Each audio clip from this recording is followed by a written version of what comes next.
So we thought a lot about how we staged this conversation about being called together in an age of discord, and we had this beautiful talk by James Hunter and all sorts of great sessions. And smack dab in the middle of that last night, this wonderful talk from our friend Mac McCarter, who helps us imagine what it would be for us to be in embodiments of being called together. And I really did want the benediction in a way to be given by Ann Snyder, because I admire her thoughtfulness and I admire her irenic presence in the world. So if you don't know Ann, you should. She writes and visits with people and says really good things and listens, and tries to draw on wisdom and sacred practices and the virtues to address some of the major elements of our time, including the age of discord. And she is the editor-in-chief of a really beautiful publication called Comment Magazine, and we have copies of that sitting right outside the door to the right, and we invite you to take one of those and enjoy the thoughtfulness with which she is getting people and engaging herself in the work of these kinds of efforts. And you really are the person who I wanted to give this talk, and so thank you for accepting the invitation to come. Please join me in welcoming Ann Snyder.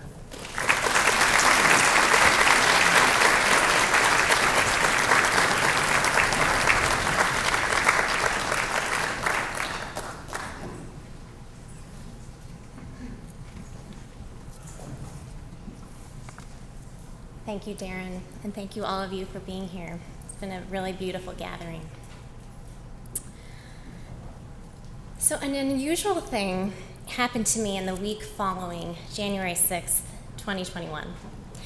I'm not one typically struck by pictorial vision of the more charismatic or prophetic variety, but I was chopping onions in the kitchen one evening when, ensconced in our newly militarized neighborhood, my husband and I live 10 blocks from the US Capitol, an image of a large, unbroken circle of people quietly holding candles around the National Mall installed itself in my brain.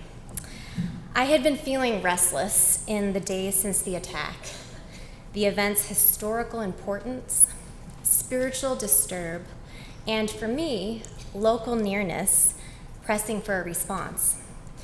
There were rumors that the violent actors might return on Inauguration Day. Could there just be a coordination of the peaceful majority to serve as a protective membrane around the upcoming transfer of power? It was a totally ridiculous hope that thousands of people could get their act together to gather in pre-political witness in 1 week's time. But pent-up exasperation that the only able coordinators of collective action in recent years seemed to be fearmongers and bullies pushed me past self-consciousness to make an open call. Hundreds of people responded, including my beloved friend and teacher, Mac McCarter, who so many of you heard from last night. Many with concrete offers to help, some with caution. Are you really trying to organize a group of citizens to stand between two armed actors, one of whom is the state? And have you even read Gandhi's autobiography or studied the methods of nonviolent protest? I raced to self-educate and curtail my naivete. I knew the invitation was foolhardy because, frankly, when does peace ever look more muscular than violence? But I was desperate for people of faith and goodwill to organize and show themselves as more than pleasant quietists. 1 week and dozens of conversations later, the dream petered out. My own inexperience, the lack of time, and what was then still the COVID trickiness of meeting in person overwhelmed my vision on the mountaintop that had come over me in the kitchen. Pastors were appreciative, but lacked the bandwidth to galvanize their congregations. Civic leaders needed more advance warning to corral institutional will. I bowed my head and surrendered to forces much deeper and vaster than this particular crisis. and return to my lane. The memory of trying and failing to activate my local civic ecosystem has lingered in the years since, in part because the experience crystallized a question that I have not been able to shake. Church, where are you? As much as I'd hoped that DC's social fabric would prove flexible and sturdy in a time of need, I was more deeply craving evidence that churches had been among its most generous weavers. I was honestly shocked by how little interconnective tissue seemed to exist between local religious institutions and other sectors of civil society. In addition to the social distrust that a city like Washington, D.C., like so many American cities, bears between its neighborhood wards and racial groups, I discovered few channels between the spheres. Surely churches, in their love and 21st century discernment, had taken the lead in building genuine friendships between pastors and police officers, business leaders and social service providers. Surely they had collaborated across their differences to nurture a shared moral imagination for the city. But this cross-sector irrigation system did not, it became clear, exist. Churches, rather than nurturing the surrounding social architecture, were themselves being torn apart by the same forces that were rending our body politic. Now, I of course need to step back for a second and acknowledge that as a Christian, I believe that the church is a body of people redeemed by Jesus Christ who are caught up in the life of God, not just another social service organization. But still, you would think that that life, that mysteriously divine life, as James said the other night, Christ's body broken for a broken world, would make it uniquely equipped to bring oxygen to the starved arteries of contemporary life. Concerned about how little we seem to understand each other across class and cognition, generation and politics, the church, in theory, should break down such walls. Concerned about artificial intelligence and a technological age spinning rapidly beyond our grasp, the church, in theory, should keep us grounded in sacred rhythms, embodied relationships, a robust moral imagination, and just the stuff that keeps us human and reminds us that God still remains God. Concerned about the over-politicization and under-moralization of our public life, the church, in theory, should be cultivating leaders sensitized to the lines between good and evil. Ideological dogma be damned. Concerned about a culture that sets up irredeemable battles between friend and foe, the church, in theory, should have what it takes to model how we respond to our enemies in love. It's as if the church is the missing puzzle piece for this exact moment. But somehow, she's caught flat-footed, too often mired in her navel and lacking vision, anemic in the kind of prayerful power that is able to draw many diverse individuals into one wave of light spilling outward, cup running over. And so a lot of us lay people rove, finding succor to supplement her thin gruel. A lot of us more readily experience thy kingdom come these days, God acting in the rigor of our vocations, in monasteries pervaded by silence and prayer, in church-like communities of our own making, in focused reading, sometimes podcast sermons, and in relationships characterized by boundary-crossing care. We find it in neighbors' needs where sacrifice is required, where the way is demanding but beautiful. We find it in communities that have required a big yes at the cost of a lot of other yeses, that haven't cheapened themselves into yet one more program, one more bit of noise. For despite every cultural nudge that seduces us into thinking we need lives of constant optionality to be happy, deep down, I think we still crave a home that is trustworthy enough, believable enough, vibrant and countercultural enough to lay down our defenses, to be our full selves, and to submit. And sadly, the average North American congregation, at least for the next generation, appears to have ceded that floor. Now, knowing the cast of this room and the various disciplines you all represent, I'm pretty sure that what I'm saying isn't totally surprising or new. There has been a bit of a cottage industry in recent years, cottage industry of conversations, circling around the question of why the impoverished witness, at least at a national level, why the compromised credibility and ill-timed kind of flatness of life. And of course, a lot of hand-wringing about the rise of the nuns, N-O-N-E-S. And I'm glad these conversations, these explorations have been happening, even if a lot of those with the power to convene them have tended, at least in my own experience, to be a little too homogenous in their curation of who and what sensibilities are in the room. Elite evangelicals have gathered to wring their hands over the shock of Trumpism and Christian nationalism.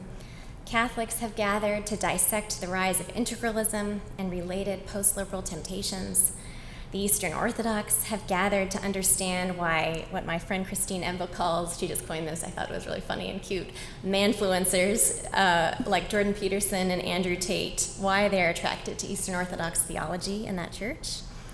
The Black church has gathered to figure out the nuances of its place in a Black Lives Matter age and generation.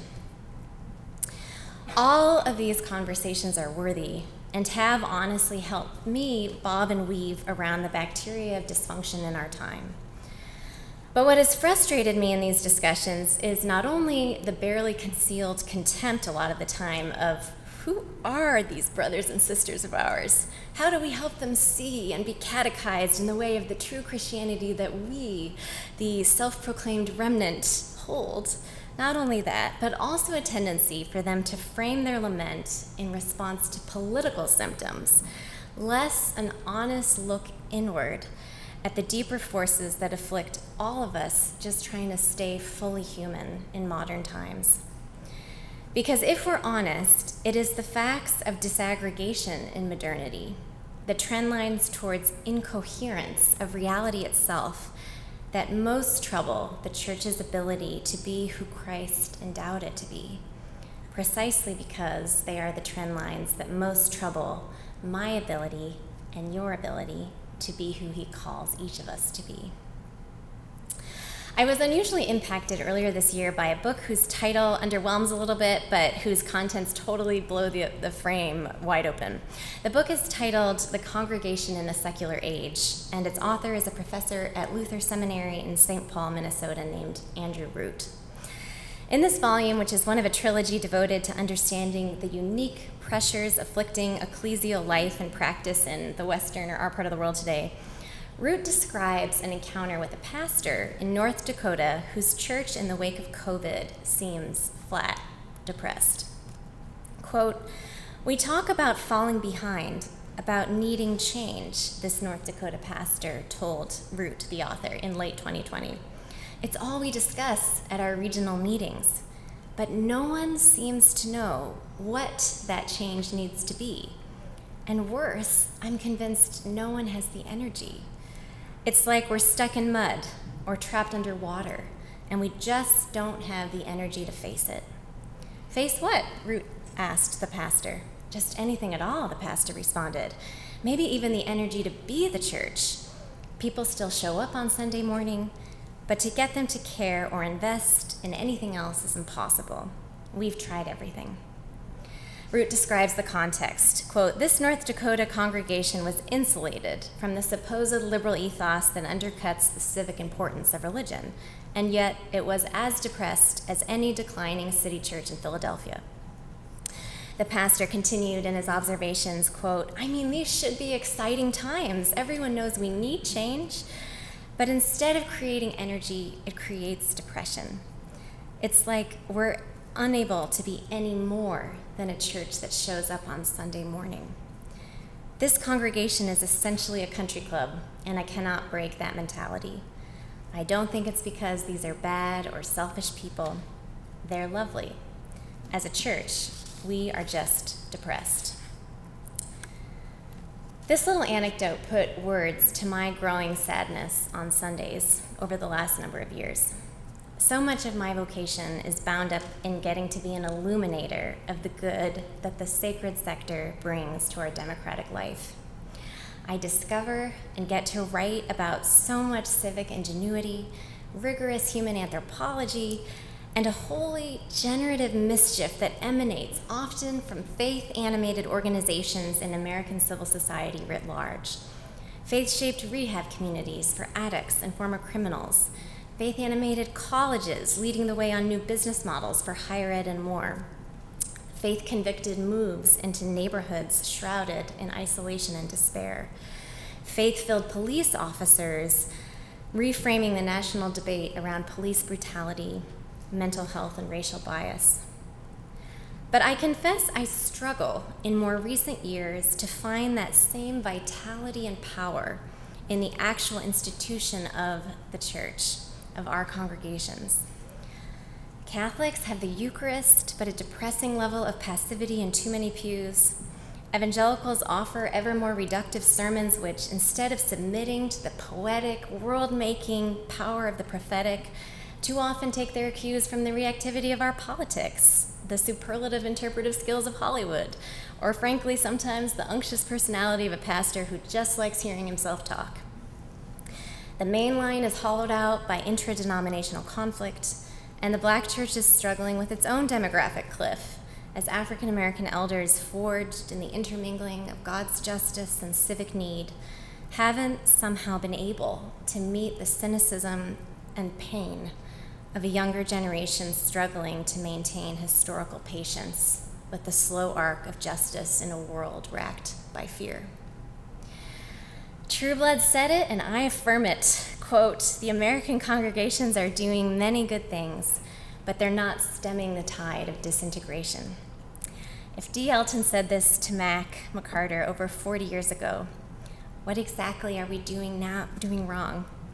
Why is the church proper in too many places failing its laity? I don't have one comprehensive answer, but I can speak as a human being situated, like you all, in an age that is uniquely unfriendly to the unity that Christ prayed for in the final moments before his betrayal. There is the problem of freedom today, which of course, at least in this country, we tend to interpret as ever greater autonomy and self-expression. Everything is choice now: our relationships, our identity, our gender, truth itself. We pursue an ever fuller spray of options in our physical, material, and social futures, hoping to find the right place for us to meet the people that we really want to live with, to occupy a job that actually satisfies, to find a religion which can truly be ours. There is sort of the reductionism of our language, a language that tends to create a reality defined increasingly only by zero-sum calculations of power, which renders us numb to God's birthing action in the world and just sort of closes off the regenerative terrain of mystery, especially the mystery of encounter. There is the problem of time, how fast it seems change is constantly flipping us in this society, how impossible it is to keep up. Before modernity, the good life was fused with substantive traditions, with practices that called for duty. We had more limited, human-scaled lives. Now, not only do we have to create our own identities, but somehow we have to do the lion's share of the work in maintaining a coherent sense of self in a constantly moving environment. Somehow this particular year, I have just been so acutely aware of how not morally neutral the principality of time is. So many of the sins that I commit in my own day-to-day life, whether sins of commission or omission, are what I've come to call casualties of rush. What keeps me from giving eye contact to the homeless man as I'm exiting the grocery store? Not really so much fear of him, but fear of giving a stranger time I don't have. What's going on when I feel I can't make a meal for an acquaintance who's just been in a biking accident? A felt lack of time, an unwillingness to give up more official demands. What's at play when I make an unwise or reactive editorial decision instead of a discerning or courageous one? I'm just moving too quickly between too many felt responsibilities. What keeps me in the long, automated grocery line, even though the human-run lines are in there almost always shorter? Some inchoate sort of preservation of me as the center of the day's story, hermetically sealed against disruption from anyone else's. I become bizarrely self-protective, grasping for a semblance of control and ordered predictability, afraid of the unknown that comes from enmeshing myself in any relationship of risk. These and other features of our time, this sort of late modern time so elegantly painted by James Davison Hunter on Wednesday night, are not abstract bogeymen just fit for a Charles Taylor seminar. They are real challenges felt by each of us in our day-to-day lives. And while they are unraveling the fabric of almost all institutions right now, their alienating effects are especially challenging for the church, which has a special calling to be a unique presence in the world, a presence that reverberates with a different kind of humanizing power and beauty, a kind of doorway to eternity.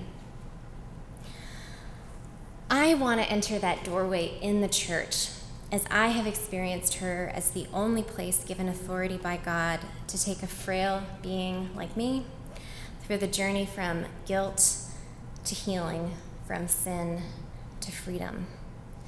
But in this winter twilight that I think historians may one day look back upon as sort of a time between times, as the church seems so often buried in overwhelm, anxiety, and fatigue, I find intimations of that doorway taking shape outside the traditional cathedral.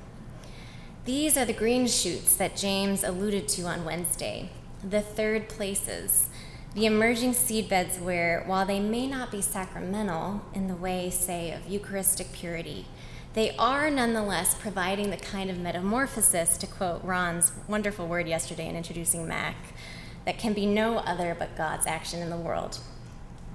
I find this seedbed in Shreveport, Louisiana, a community which, as hopefully many of you heard last night, once riven by race and socioeconomic difference, is now a kind of living reincarnation of Jane Addams' Settlement House movement through the catalytic presence of Community Renewal International, which is as much an organization as it is a methodology of neighboring that is cultivating a contagion of care that really knows no damper on its creative breather, and whose visionary shepherd who graced our room with such loving power last night, Mac McCarter, reflects to me so often on this healing tapestry, often with tears in his eyes, saying, "Anne, I'm just so grateful I didn't miss the kingdom of God. I could have so easily missed it." I find this seedbed in the Block Project, which is building environmentally sustainable tiny homes in the backyards of Seattle and inviting neighbors one by one to share their yards with a homeless person to help that person recover dignity and a life, thereby triggering an unprecedented wave of reckoning in communities that would rather be gated but find themselves surprised by joy instead. I find the birthplace for this seedbed in the graciousness of an African-American nun in rural Mississippi who has the clarity of sight to say, "We live in a time when the loud and the powerful try to make us less open to one another's gifts."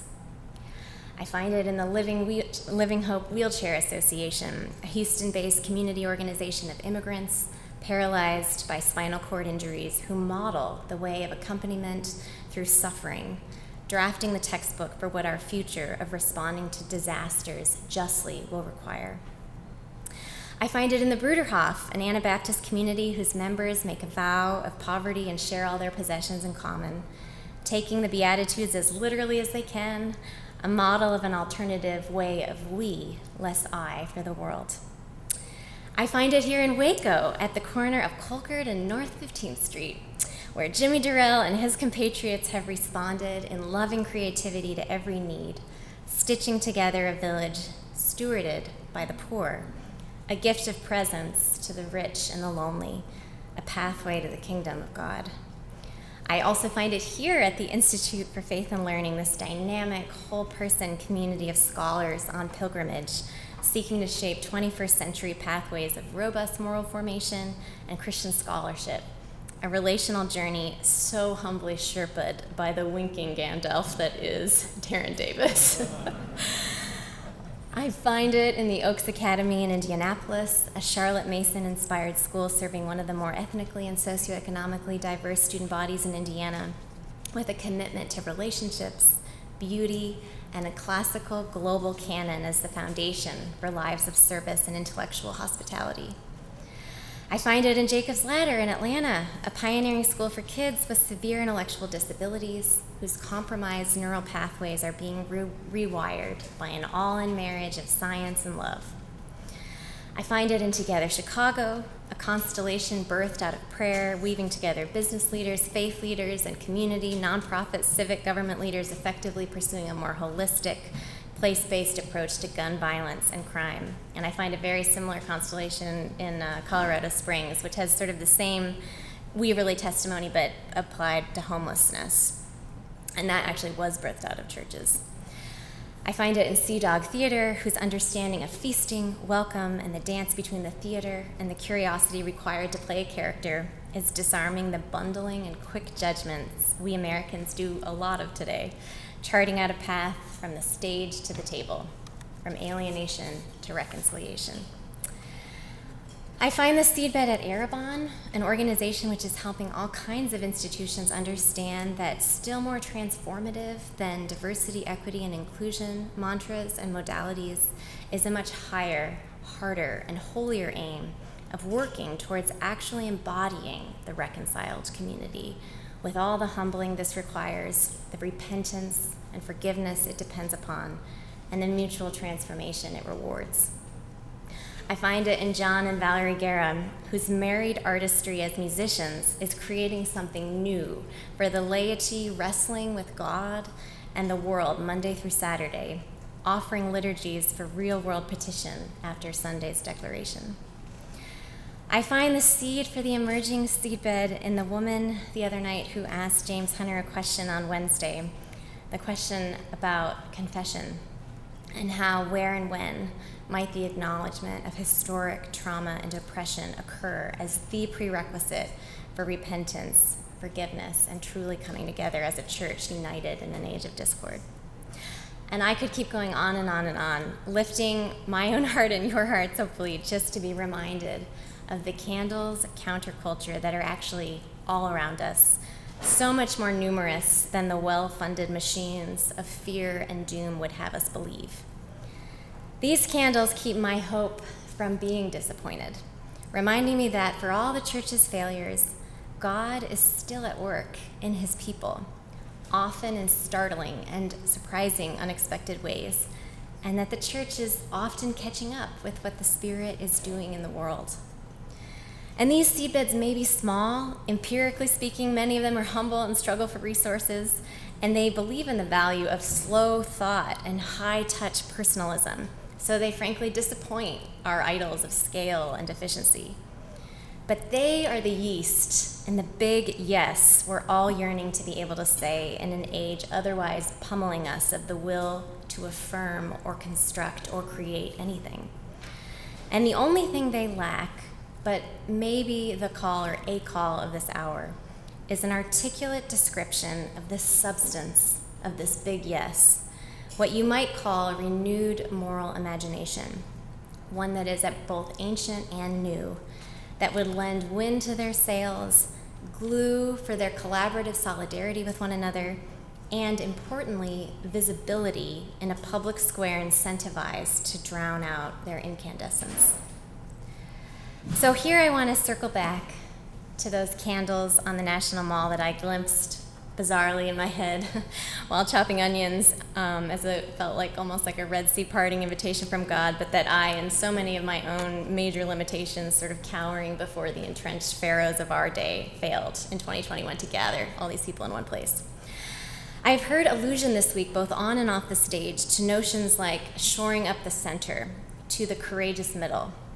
And honestly, in my own work at Comment Magazine, this besieged middle, the weavers, the institutional leaders, young people, students, and thinkers that you can find almost in any zip code that are sweating themselves to hold space for the common good to have a chance. That's our audience. And I have found myself wondering, as I labor to make a Christian magazine and the humble community we serve a braided agent of social renewal, I've just been wondering, what is the substance of that hope in the center? Why does it seem like there's a relationship, maybe, between the unfurling of hope, real and potent and colorful hope, substantive hope, and the so-called center?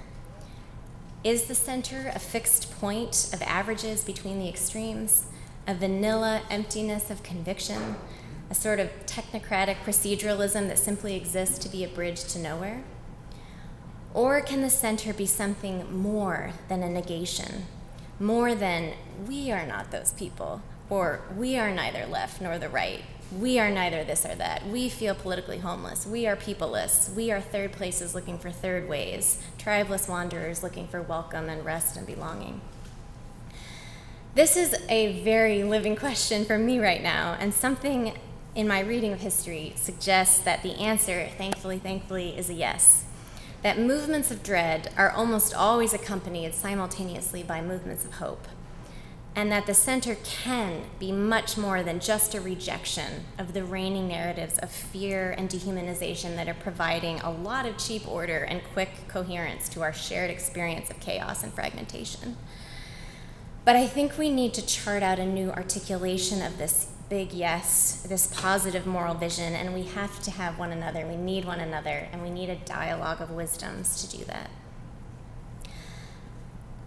I am a Christian, and so quietly and sometimes not so quietly, I believe the big yes is answered totally and originally in Jesus, whose first word to a sinful and suffering humanity is yes, and whose encounter with our suffering, whose inhabiting of the same broken bodies and violent world that we inhabit, birthed by virtue of his life, death, and resurrection, an extraordinary community of people from every walk of life, every ethnicity and generation, as the picture of realized humanity. I think we are to paint ourselves into that picture, responding with a yes to the woundedness and the wonder of life this side of the veil, and create spaces. We're to create spaces in the name of an overarching canopy, philosophical canopy, for extraordinary communities characterized by cross-cultural encounter and intimacy to come into existence. Communities like Shreveport that you heard about last night. Communities like some of those I've peppered the air with today. Communities that are patient, that seed a space where it's okay to be bewildered out loud together, with liturgies and pedagogies that can soften our hearts, to let the ego fall back, to listen to God, to get to the end of ourselves, and to move then towards one another, to finally see and hear one another as we also long to be seen and heard in love. And as you can tell, I think this center, this sort of ring of flickering candles, may be more of an unceasing conversation than one fixed point. A wrestling way, charted out by Jesus, still being charted by him, to test his truth and discover his life. It is to this way that we are called together, a way that has the power to convert an anxious and scattered people into a yearning, arm-in-arm pilgriming people, as he himself prayed in the hours before his death, quote, that all of them may be one, Father, just as you are in me and I am in them. May they also be in us, so that the world may believe that you have sent me.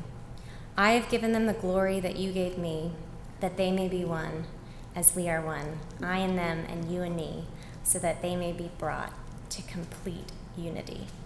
Then the world will know that you sent me and have loved them, even as you have loved me. Thanks.